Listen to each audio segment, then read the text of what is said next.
Chapter 11. Part 2. Apostle Paul had good reason to compare our spiritual journey with that of a soldier. There are many parallels between being a spiritual soldier for Christ and an actual soldier in a country's military. Years ago, when I was joining the United States Army, I had to first sit with an Army recruiter. The recruiter had several duties. He first had to determine if I was even qualified to sign up. My age, education level, criminal history, health, things like that. Once the preliminaries were out of the way, once he knew I wasn't wasting his time, the recruiter then pitched me on the military. For hours he and I discussed the different military occupations. Of course he pushed the Abrams tank crew member occupation harder than the others, on which I settled in the end, which thrilled him. Suddenly, I wasn't just any old recruit, I was practically family. The only thing left for me to do was sign some papers and attend the swearing-in ceremony.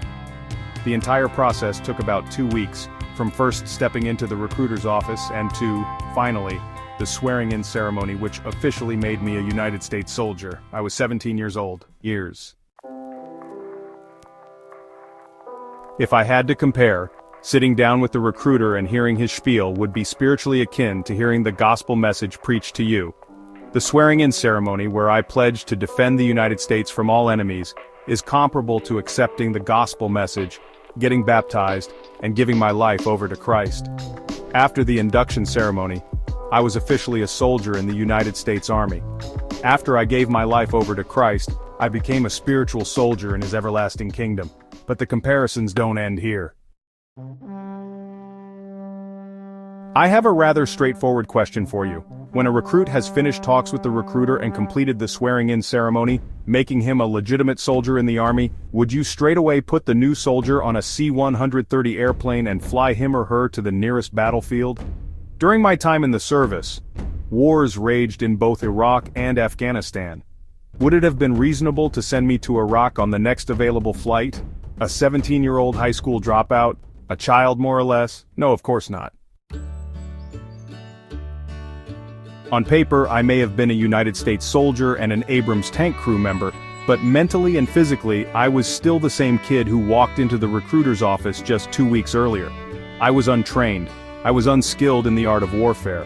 I was immature in more ways than one.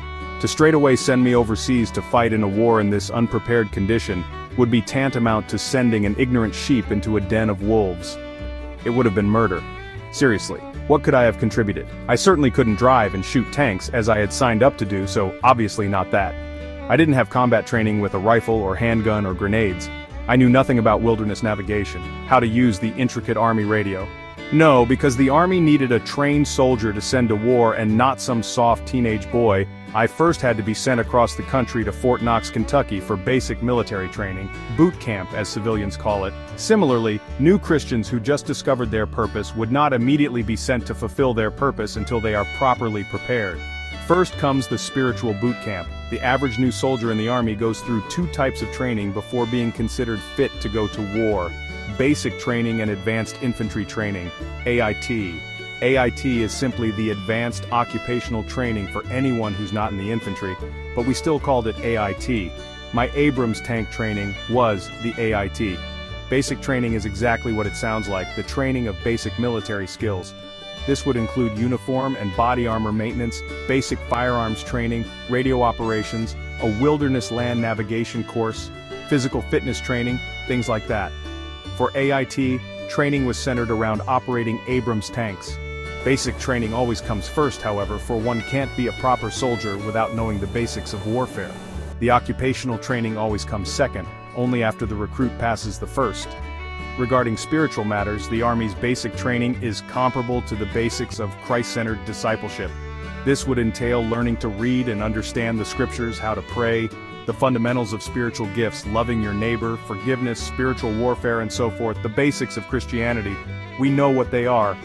AIT is comparable to being trained for one's divine purpose task.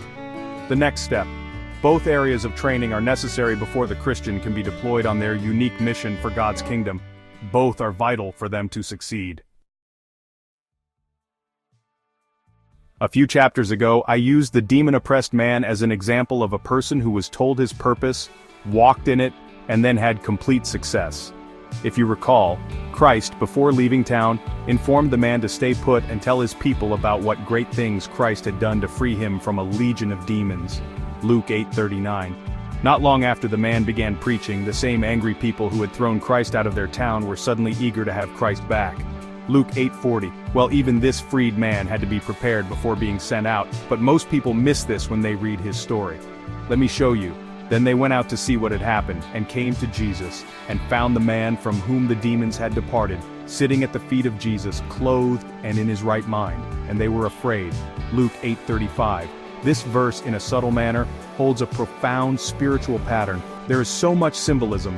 3 things are mentioned that we should pay attention to particularly.